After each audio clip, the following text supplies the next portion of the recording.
Bonjour et bonsoir, ça dépend les heures que vous nous suivez. Bienvenue à ma fidèle abonné à Congo Liberté Télévision. Votre humble serviteur, Mafuta Massamba Mustafa.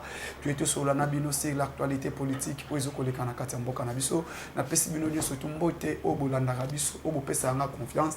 Yakolanda Ipene Bolaike, émission Bolaike vidéo, Ekosala Biso Malam Mingi. Partagez, likez, commentez, botchez la ngaba j'aime. Herbozo tcha, herbozo likez, Ekosala Biso Malam Makasipe. To continuer koluke la bino ba information peut-être couper sabino yango sans plus tarder to kosola au moins des sujets to kolobela sur l'avion hélicoptère rwandais oyo elenga que c'est l'atterrissage na kaya Rumbangavo au FRDC a bombardé to kosola na bino pe lisusu sur RDC a osé ton à Conseil de sécurité des Nations Unies oyo Christophe Lutundula alobi pe to kosola na bino lisusu sous point moko oyo envoyé spécial et secrétaire général des Nations Unies, Madame Bintou Keïta, Oyo alobi ba vérité sur FRDC, Oyo ye amoni, pendant que Azana RDC, Moussala Oyo gouvernement, Oyo Fachi Asali, yako recruter peu ko former ba militaire, Oyo baza fort, yako bunda. À part Rwanda, France, P a osé ton alobi, retrait et cause à la brutalement. Mais Eritrea moko ezala responsable. On a un conseil de sécurité Yaoni. Et puis pour vous informer, l'homme fort, Félix Antoine Tshisekedi Tshilombo, notre président, mon président que j'avais voté en 2018 est actuel de retour au pays après voyage dans l'Assemblée générale, il y a Nations Unies. Après Assemblée générale, il était en visite de travail dans Belgique, la capitale de l'Europe. Après cela, hier vers 20h, que le Fils de l'homme, mon président, notre chef de l'État est de retour au pays. C'est depuis hier à 20h. Donc, pour informer bien sur ça, nous allons parler ce qui a été les apports, la force de la République démocratique du Congo dans le Conseil de sécurité à ONU. Mais Potoloba, Kagame, l'ambassadeur rwandais près de l'ONU, Oyo alobi, que non, bango, bako taka Congo, pour na konuka ba FDLR. Raison pour laquelle nous allons commencer sur ces points. Est-ce que c'est vrai, les FDLR basent na Congo? Est-ce que ba FDLR basent à la Kalissus? Si oui, les FDLR existent, ils ont quel âge? Ba FDLR lelo baza âge moko na Kagame. Et là, ba Congolais boyeba. Ba FDLR lelo baza âge moko na Paul Kagame. Pona ba loba bazo ko luka raison nini ba ko pousser parce que diplomatie au chef de l'État a tué. Félix Tshisekedi sa diplomatie na eza fort. Fachi aloba depuis kala. Kagame basinyaka ba accord na Kabila. Ya kokota na RDC le 12 mai 2012. Armée rwandais bakotaka na RDC pour baya koluka ba FDLR. Est-ce que depuis bango bakota pour na koluka ba FDLR? Bazwa ba FDLR wana ba monana bakanga bango quand? Parce que ils ont fait plus ou moins 3 ans pour rechercher les FDLR en RDC, pour chercher les FDLR na sol congolaise. C'est les accords que Kabila avait signés avec Kagame. Représentés par les ministres, il y a défense, il y a RDC, et les ministres, il y a défense, il y a Rwanda. Ba côté qui, pour na traquer ba FDLR, ba bima ba kangata FDLR mon côté. En 2012, ba lobaka clair, 2012-2013, ba tikala comment na FDLR. Mais lelo oyo, bango bazo ko pouye ton pour dire présence na bango na RDC eza pona baya koluka pe kokanga ba FDLR. Si lelo tomitunaka wapi FDLR oyo Rwanda bamona na Congo? Aucun FDLR.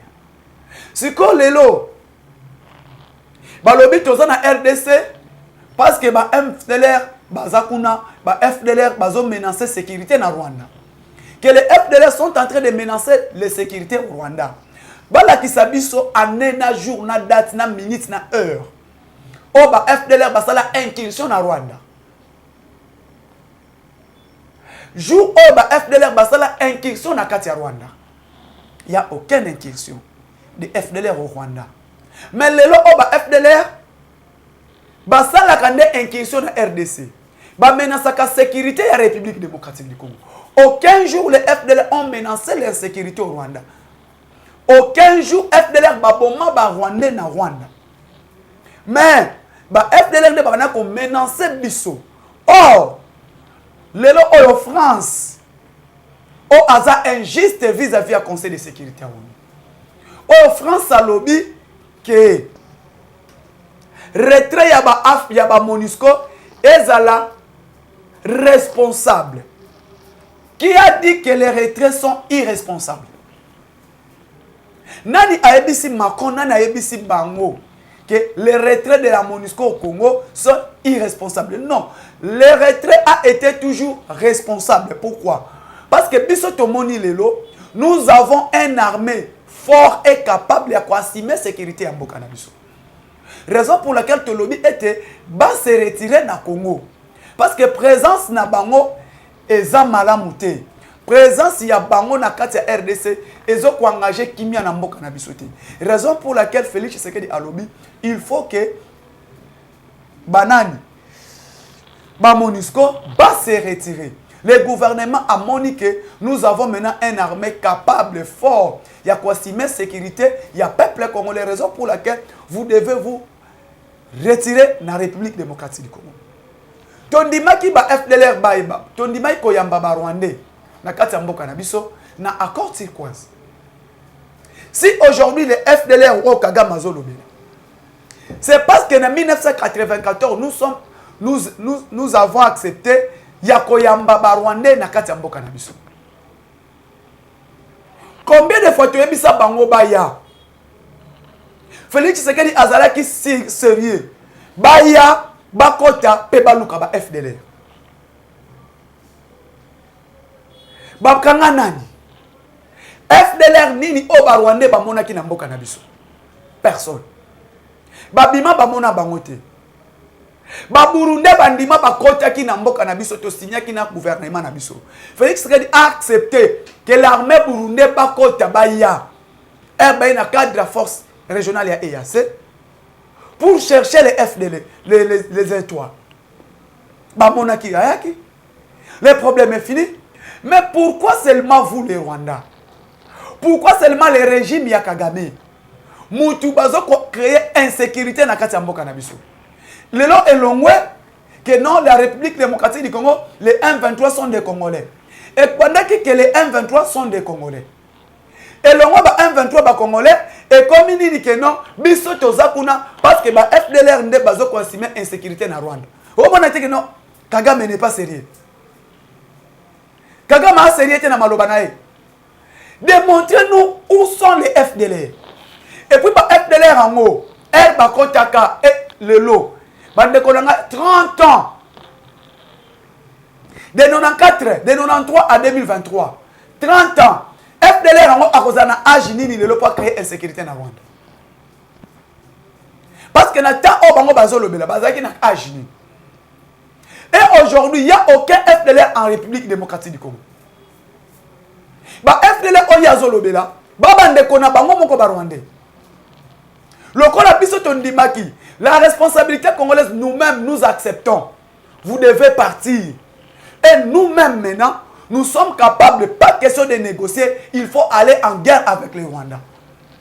Le Kola Bango Bazo Wangana, il n'arrive pas à accepter que les M23 sont des Rwandais. Le Kola va accepter actuellement que les M23 sont des Rwandais, FDLR. Le Kola Bamoni ba FDLR. Ils ne veulent pas libérer nos territoires qu'ils ont conquis. Ils ont une position initiale. D'accord, allez-y en guerre. Assumons nos responsabilités. Assumons nos responsabilités d'engager la guerre avec le régime de Paul Kagame. D'engager la guerre. Trop c'est trop. Kagame a zomon en dette tozo bondelaye. Azomon en dette biso toza balembele. Mais lobby à faire vivre bango mercredi. Ce qui s'est passé à Rubanga. Ce qui s'est passé à Rumangabu est la leçon écopée à Paul Kagame. Aujourd'hui, la République démocratique du Congo a une armée forte. N'est-ce Madame Bitwa Lobby. Vraiment, courage Christophe Lutundula. Christophe Lutundula, très intelligent. Très intelligent. Merci, papa. A rappelé l'ambassadeur à Rwanda. Messieurs, peut-être tu n'es pas informé. Tu n'es pas informé. Et puis, il y a le FDLR. Il n'y a aucun FDLR au monde. Bon, dis pas qui continue un engagement dans le gouvernement passé. Que beaucoup de bon lukaba FDLR. Boti le lobo kanga ata FDLR mon côté. Bokanga FDLR mon côté. Et Lutundula est allé plus loin. Vous le conseil de sécurité à ONU.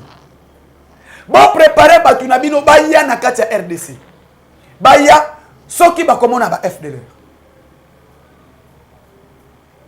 Conseil de sécurité bozana armée américaine.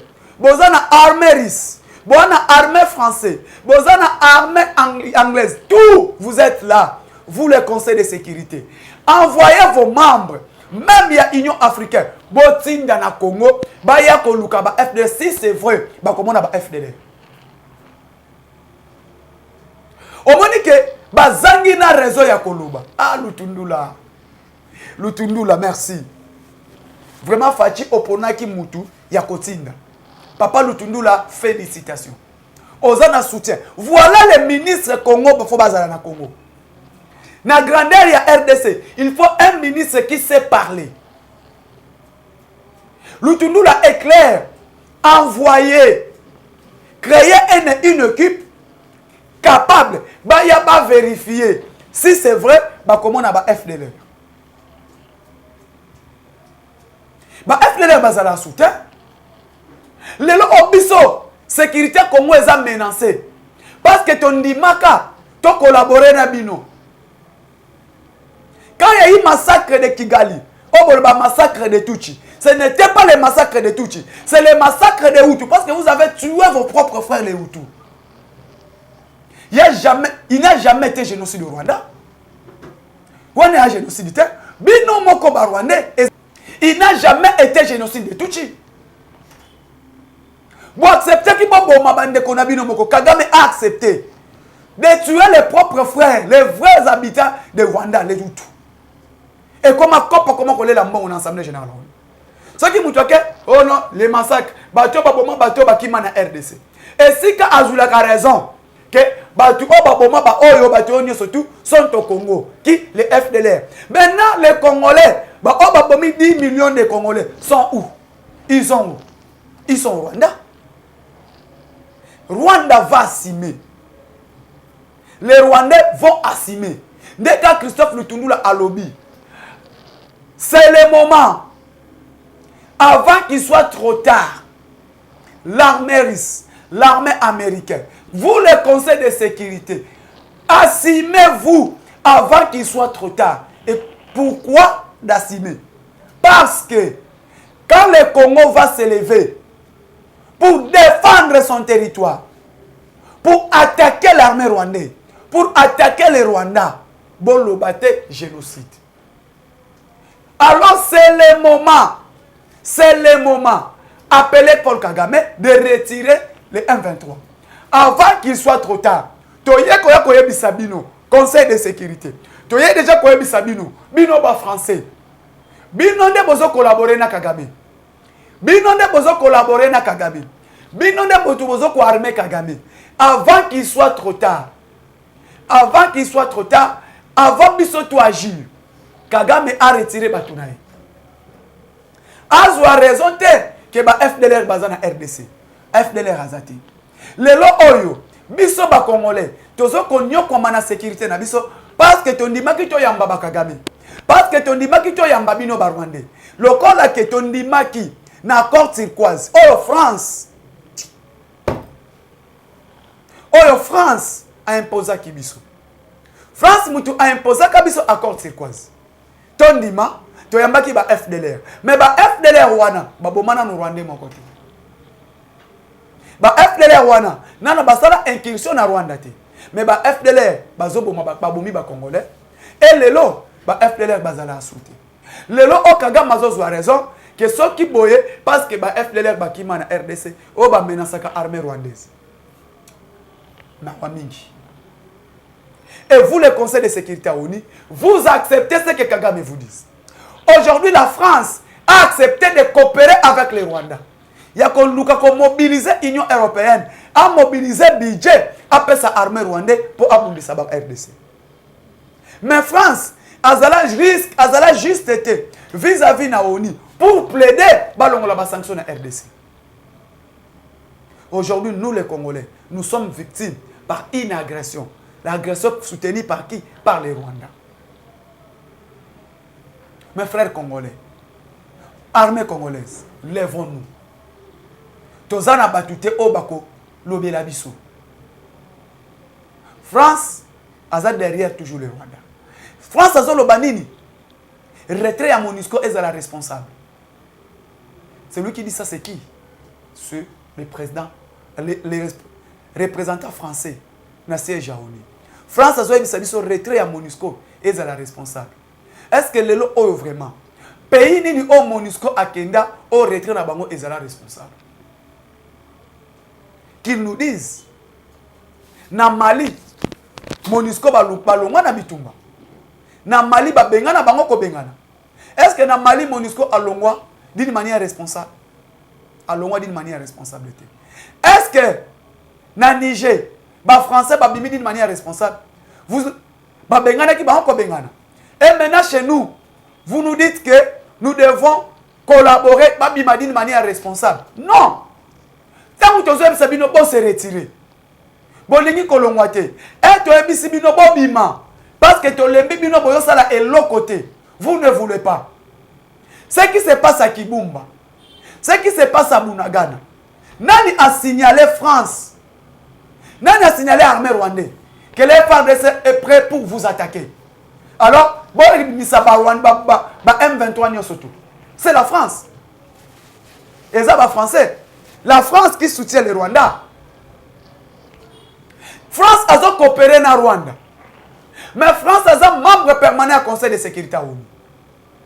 Est-ce que le Kagame a respecté la charte des Nations Unies? Kagame a respecté la charte des Nations Unies. Il ne respecte pas les chartes des Nations Unies. Est-ce que la charte des Nations Unies est lobby? Quand vous êtes agressé par un groupe armé, vous êtes obligé d'attaquer ces pays? Nous ne sommes pas agressés par les groupes armés, mais nous sommes agressés par l'armée rwandaise. C'est les Rwandais qui nous agressent. Raison pour laquelle Biso te quoi attaquer Moutoumousou te quoi attaquer Kagame. Nous allons attaquer les Rwandais. Parce que Biso te mon a M23 T. Les M23 sont soutenus par les Rwandais. Et les M23 n'existent pas. C'est l'armée rwandaise. Toi tu as raison de Fachi, lèvons-nous et l'eau comme sous les N'est-ce madame Bitou qui a été lobby. Moi-même j'ai vu et j'ai vaincu comment l'armée congolaise est capable maintenant d'agresser tout pays qui est proche de lui. Pays ce qu'on s'est présenté pour éboulir l'armée congolaise à cause de l'échec parce que l'armée congolaise, le Congo a maintenant une armée bien organisée et bien structurée. Bintou Keïta Moutaïbisi Bango. Les Congolais, ils ont formé une armée responsable. Wana Madame Bintou. Beaucoup de gens ont un message à les Nations Unies. Beaucoup de gens ont Bintou Keïta lobby. Bintou Keïta est clair. Congo ya lelo eza sous Congo ya lobité. Congo ya lelo tozana armée responsable. Oyo ko bundana armée nyonso. Alors Kagame a tika ko rêver. Kagame tika ko rêver. Ceux qui bozo kanisa que non bokokota nde bana kota na époque Kabila, bosala ba aventure na bino. C'est fini. Ba aventure wana si là. Lelo to wana armée moko responsable. Ndo moni bokufi na Rumangavu. Bokanisa ki bokokota nde bomesana kokota bosali obolingi bosala. Non, pas aujourd'hui. Tous les frontières, tout ce qu'on contrôle. Armée na biso ezana ba frontière nyonso na est. Soko le kota kota Burundi, okozwa yango. Soko kota kota Uganda, bokozwa yango. Soko kota kota ya Rwanda, bokozwa yango. Nous sommes prêts.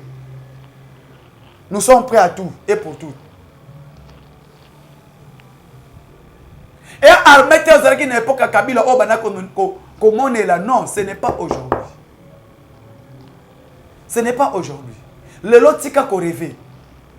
Boko kota ka susute. Le lot oyo avec nos hélicoptères, nos avions de reconnaissance, nos avions de chasse, nos avions de combat. Oubliez que on engagé sur guerre na RDC au Kolonga RDC. Le lot notre armée qui est 6e en Afrique. Nous avons une armée fort et compétitif. Lelo.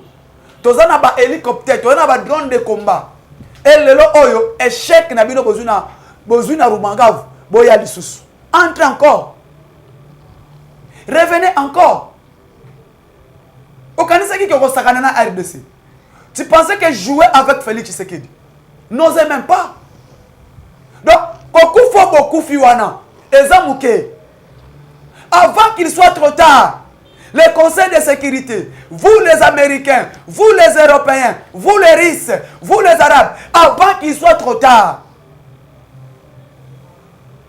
pourquoi vous n'agissez pas?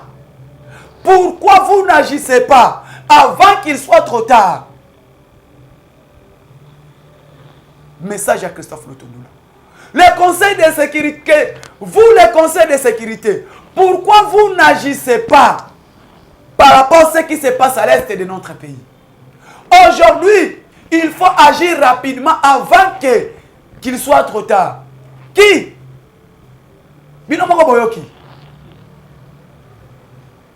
Pendant que vous n'agissez pas, avant qu'il soit trop tard, la République démocratique du Congo, nous allons assumer notre destin. Amen. Alors, avant qu'il soit trop tard, c'est le moment. Le Conseil de sécurité, vous devez agir vis-à-vis de Paul Kagame.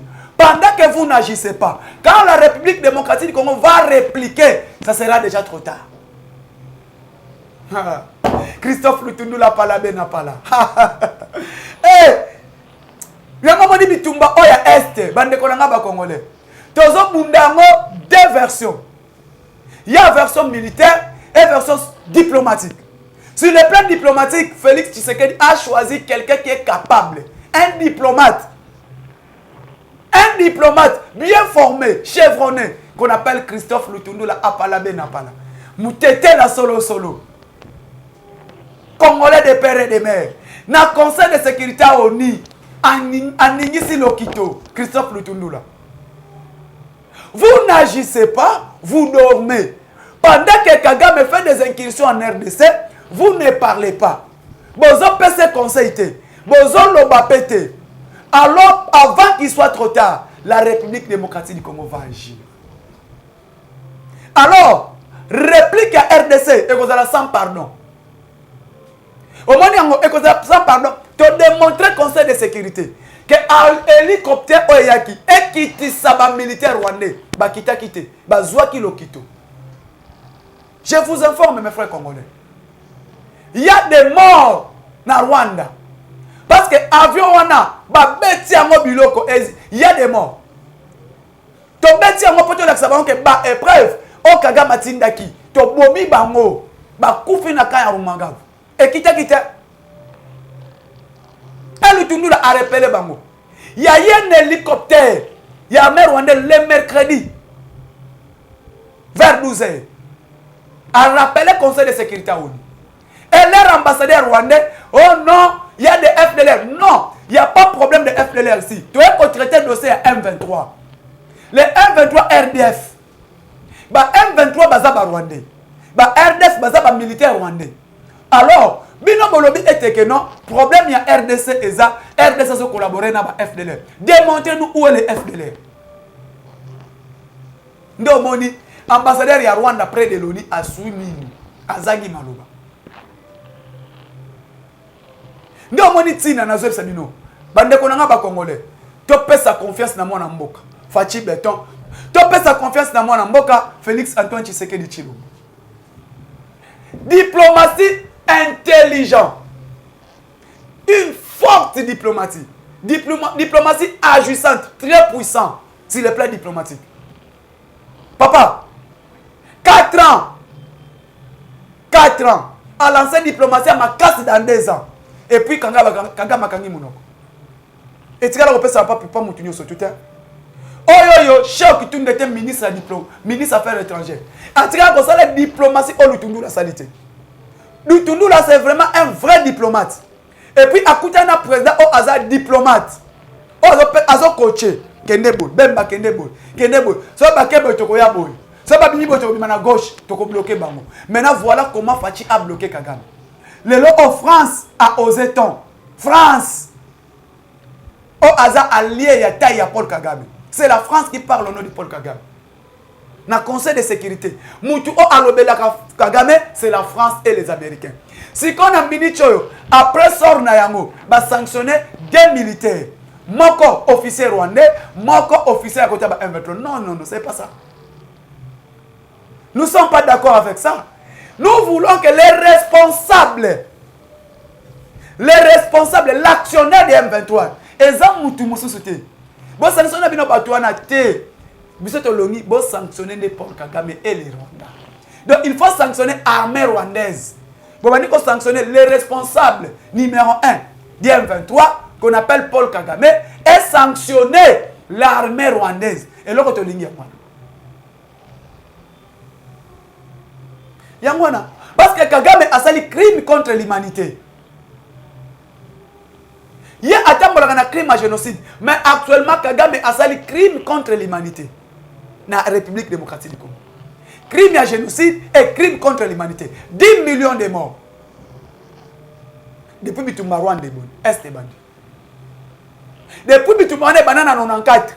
10 millions de morts. Mais aujourd'hui, dans 4 ans, Félix Tshisekedi a multiplié la diplomatie agissante. Et sa diplomatie est là qu'ici, Monkili Mobimba, que nous sommes agressés par les Rwandais. Tout le monde sait que Moutozo pour agresser c'est les Rwandais. Même le Conseil de sécurité va dire que Bissonde, parce que Rwanda est moko, encore pour agresser RDCT. Mais qui? Certains multinationaux et les pays puissants qui sont derrière Paul Kagame. Dès Omoni, France a pris appui budgétaire. L'Union européenne a mobilisé 500 millions pour soutenir Kagame. Azoyango a continué à agresser FARDC, Congo. Nous sommes maintenant sur le plan Abunagana. Mouchaki na Kibumba, le gouverneur militaire a ici autorité de l'État. A ici marché, a ici bas service nabiso. Il y a sécurité, a ici bas service nabiso, a douane tout et zongi na Kibumba et Mouchaki. Atambola Kilobi, Kibumba, Atamboli Mouchaki, Atamboli Sake. Na territoire ya Massis. Et je vous informe, monsieur Congolais. Actuellement, aujourd'hui, Bako Sabinote, l'autorité de l'État est maintenant rétablie. L'autorité à l'État est zongi na Mouchaki na Kibumba. C'est qu'on n'y désolé qu'à Bunagana. Parce que Bokoloba était président Mustafa, moi na Mafuta, moi na Mukongo. Président Mafuta, pour que mon nom c'est Mafuta. Boebisaki Biso, autorité de l'État zongi, mais on ne voit rien. Na Mouchaki, tout ça. Non. Il faut comprendre maintenant actuellement. À Kiboum, à Bunagana, il y a militaire rwandais basate. Problème est qu'on empêche Biso. Biso sont bloqués l'armée na Biso pour qu'on multiplie les attaques. Et ça Monisco. Monisco est un mokopé ou azoko bloqué Biso. Et puis Monisco basa sincérité vis-à-vis du pays na Biso. La Monisco depuis qu'ils sont venus, ba collaborer avec Bisoté. Batikala ko kangani rwandais. Batikala ko kangani M23. Ko tubi no moko boyebi.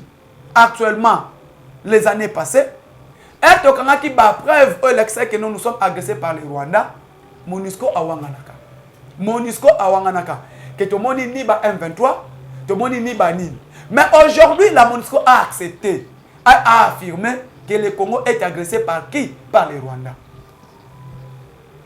Dès au moniti na nazo ça bande konangai.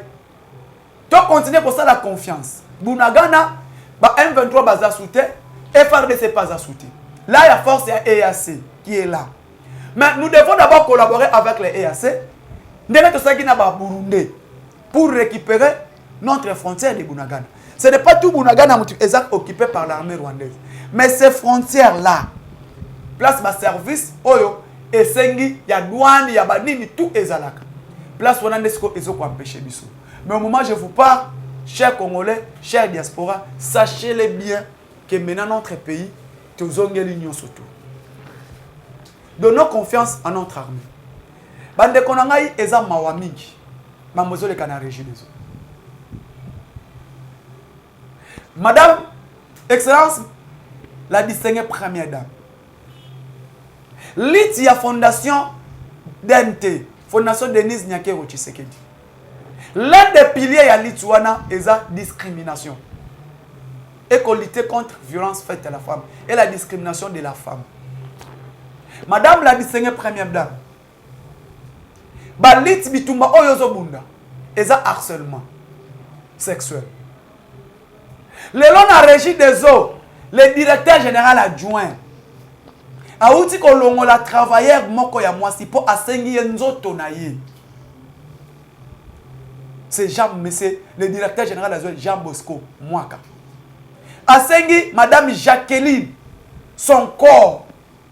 Et Madame Jacqueline a refusé, catégorique. Alors, merci, tu es marié. Nazwaki musala ona makasi na ngai na kubunda nzamba swinga na musala. Mais lelo oyo ozo senga nzoto na ngai. Madame wana aboyi, Excellence, la distinguée première dame, kota makambo le kanaji dezo. O eza troisième fois, mambo esale mana régie dezo.